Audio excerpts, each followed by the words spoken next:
Let's get some more analysis on the NEC meeting. I'm joined by political analyst from the Tshwane University of Technology, Levy Ndou. Thank you very much for your time this afternoon.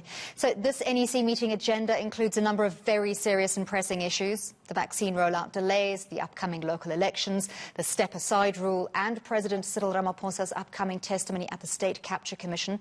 All South Africans want clarity on these various issues and are hopeful of decisive action after today.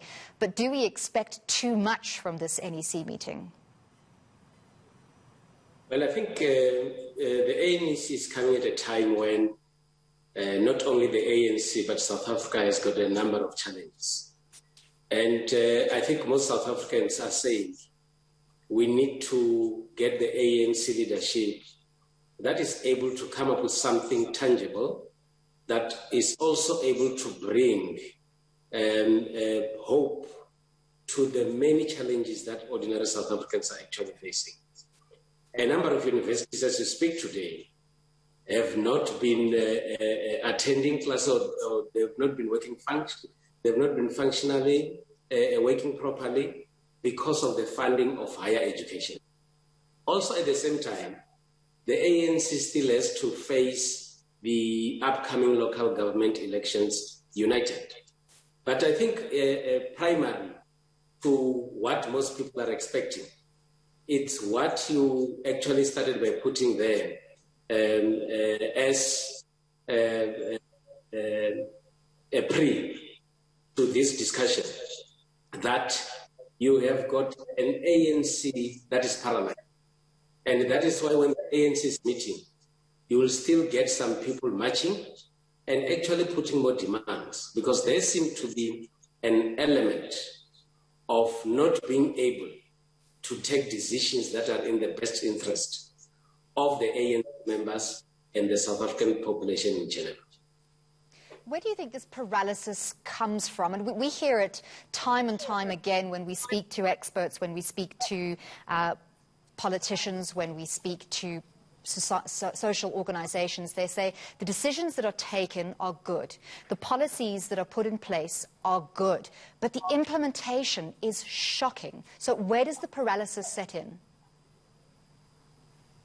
I think there are a number of contributes to poor implementation of policies and decisions of the ANC.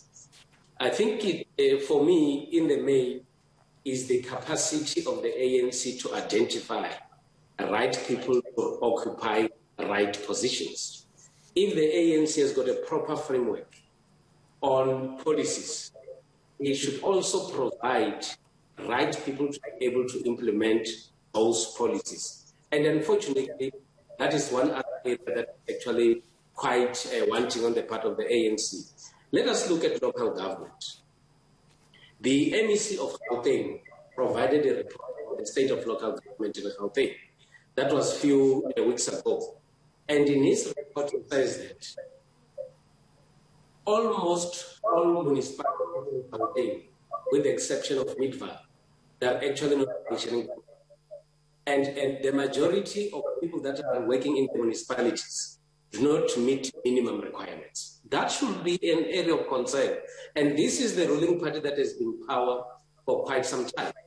Number two, the ANC should, when take decisions, look at their own fiscal and take decisions based on how they've actually made their own budget.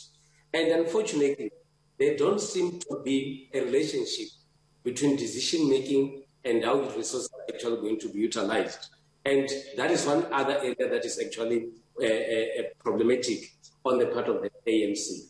But above all, the divisions and lack of unity within the ANC has a potential of compromising the ANC's capacity to deliver. This disconnect between decision-making or policy and implementation provides a very unique problem for spin doctors in the party, in the sense that they still have to be seen to be unified and to be doing something. So do you ever get the sense that what happens inside the NEC meetings and what's said to the media afterwards about decisions taken are two completely different things? Indeed, it is. It is in the sense that the ANC members speak in one voice when it comes to unity. The ANC members speak with one voice when it comes to dealing with challenges facing the vulnerable and the poor in South Africa. But when it comes to action, the ANC does the opposite of what they actually talk about.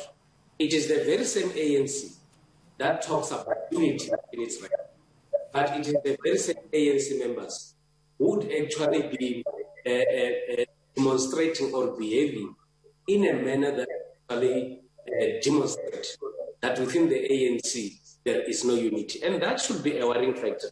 And gradually, the ANC is actually losing the trust of ordinary because they talk very much about policy. They put all the policies together very nicely, but when implementation period comes, something different actually happens. And it is always the ordinary people who reminds the ANC about their own decisions that they're actually implementing.